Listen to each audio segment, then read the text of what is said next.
they would be downloaded closer to the election and updated almost immediately within a day or two after the election.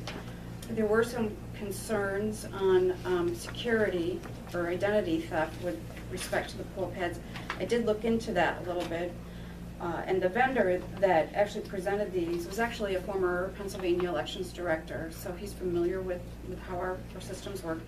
He stated that the poll pads are used all over the country. In fact, some states only have poll pads 100%.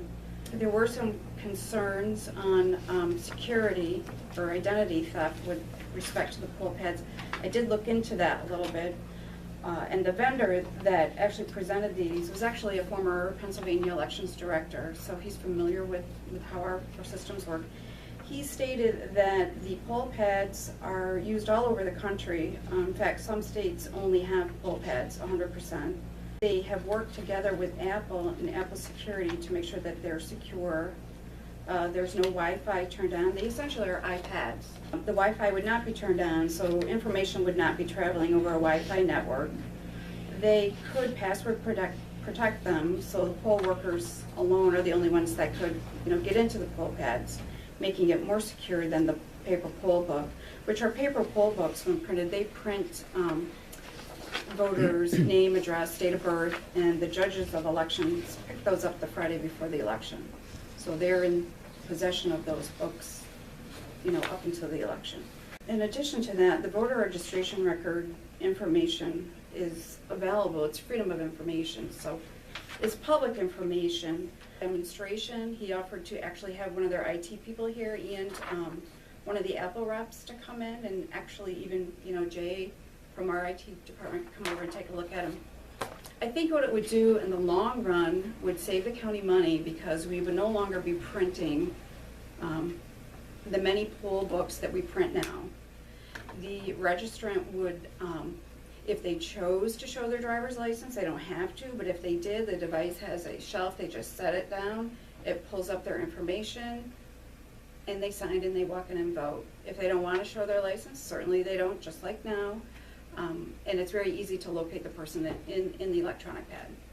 And it also would have the same information that we have in the poll books. If the person had voted absentee, we would know that right away. If they needed to produce ID because it was their first time in the district, there would be a notation.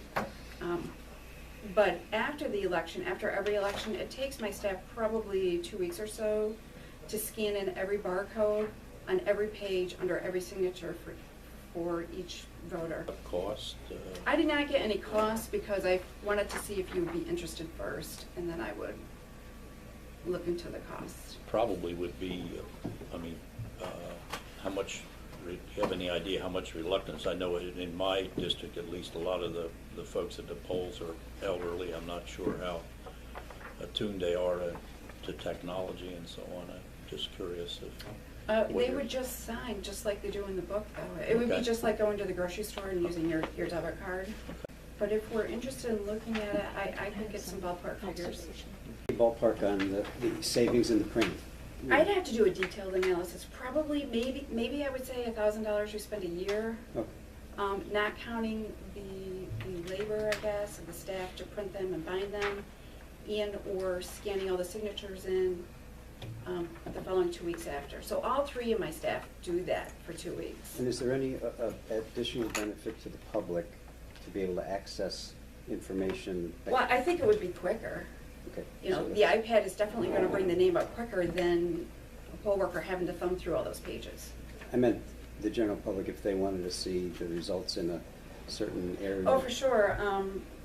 I would say the next day we could just load all the information into the state system, and then if someone wanted to know how many people voted, that information is more quickly available.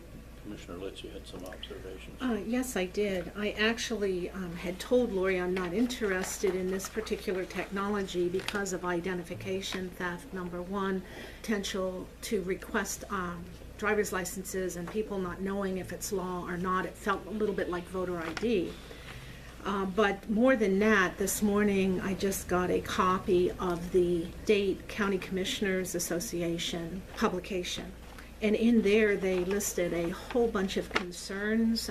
They said just, make decisions with your eyes open, and I'd like to share some of those. There are purposeful attacks or viral intrusions on these devices. Somebody could tamper with them. Number 2, at the poll, there's troublemakers sometimes who try to outsmart the system. Number 3, human error can take place.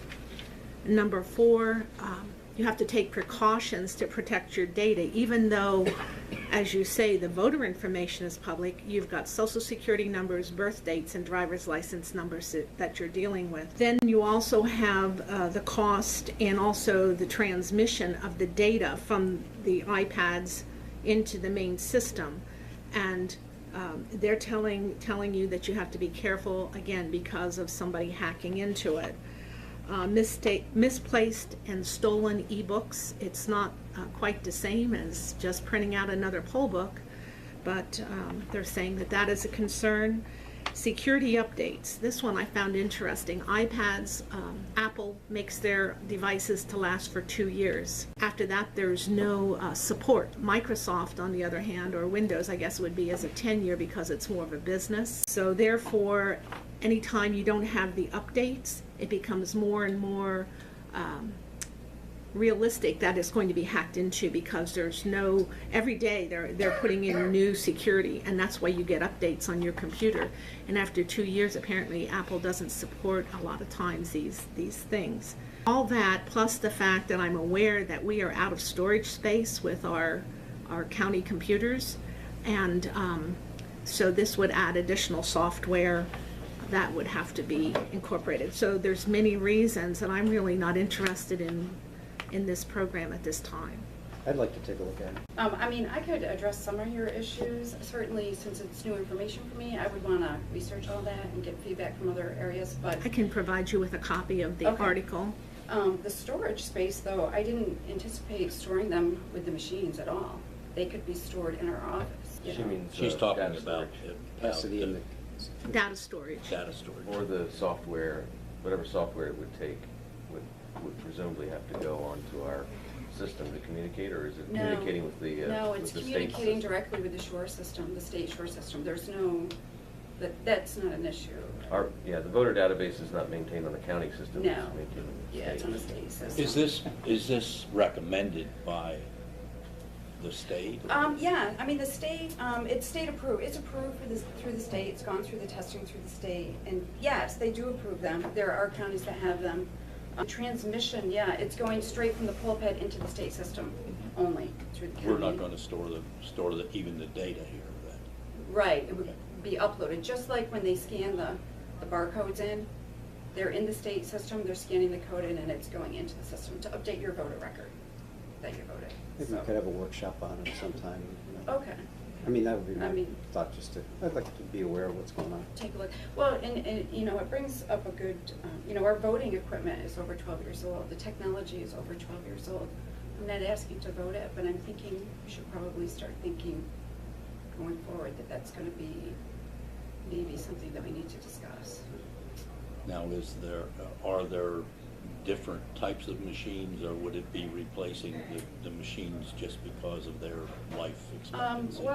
ES&S, and also there's another vendor, I think it's called Hart, that have similar type machines, but they work in jointly with a scanner, so that when the voter would go in and vote, it would actually print out a ticket to verify that this is what they want to vote for, and then they would place it in a scanner and it would calculate their vote.